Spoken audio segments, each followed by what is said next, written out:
जाते हैं अंधरिया में। हम लोग किसी को दुश्मन नहीं माने, हम लोग दोस्त माने उनको जो विधानसभा का काम करेगा।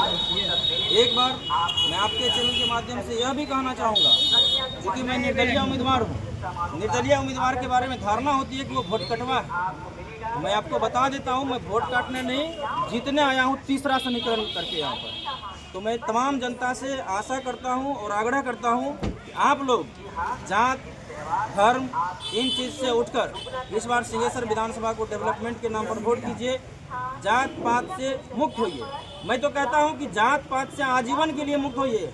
अगर अभी आजीवन के लिए नहीं मुक्त हो रहे हैं, आप लोग 6 तारीख को प्रण लीजिए सुबह में उठ करके कि आज मेरा कोई जात नहीं है, आज मेरा कोई धर्म नहीं है, आज हम मनुष्य हैं, आज हमारे ऊपर से सभी जात धर्म का बोझ हट जाए और ईवीएम के मशीन के बटन पे जो है सिर्फ मुद्दा हो डेवलपमेंट का, उस बटन को दबा देना है। और हम गरीब का बच्चा है। कई लोग सोचते हैं कि डॉक्टर है, बहुत पैसा वाला है, इतने समर्थक आ रहे हैं तो पैसे पे आ रहे हैं, कई लोग ऐसा अफवाह उड़ाड़ है। ऐसी बात नहीं है। बहुत गरीबी से ऊपर उठकर पढ़ाई किए हैं और अपना अस्पताल में भी जो है पेशेंट का जो बिल होता है वो पेशेंट के ही हाथ में होता है। हम किसी से टाइट होकर बिल नहीं ले सकते हैं, ऐसा नेचर है मेरा। हमारे पास बहुत पैसा नहीं है। पैसा अगर बहुत होता है तो आज नज़ारा कुछ और होता है। डॉक्टर कुंदन सुमन, तो मैं ये कहना चाहता हूँ, मैं बड़ा वाला टिकट लेके नहीं आया हूँ कहीं से।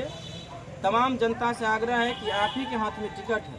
6 तारीख को छोटा छोटा एक एक वोट के रूप में आप लोग टिकट दे करके मुझे विधानसभा भेजने का काम करें। धन्यवाद। सुमन जिंदाबाद, सुमन जिंदाबाद।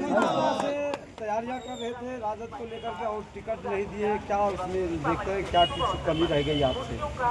देखिए, मेरे से क्या कमी रही है हम अभी नहीं समझ पा रहे हैं। इसका कैलकुलेशन हम कर रहे हैं, क्योंकि मेरी आदत है कि हम अपनी कमजोरी को ज़रूर देखते हैं। कुछ कमजोरी हम पहचान पाए हैं अपने अंदर, वो कमजोरी आपको बता नहीं सकते हैं किस कमजोरी से क्या होता है।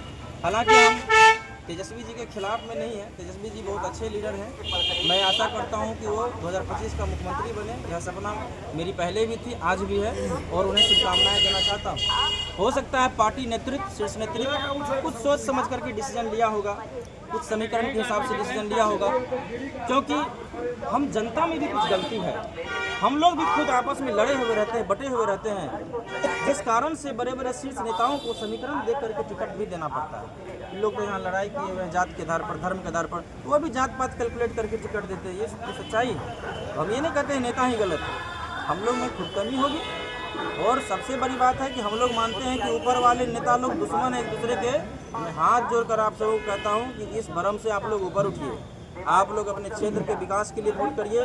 आप चिंता मत कीजिए कि किसको भगाना है देश से, किसको रखना है, सभी लोग एक ही हैं।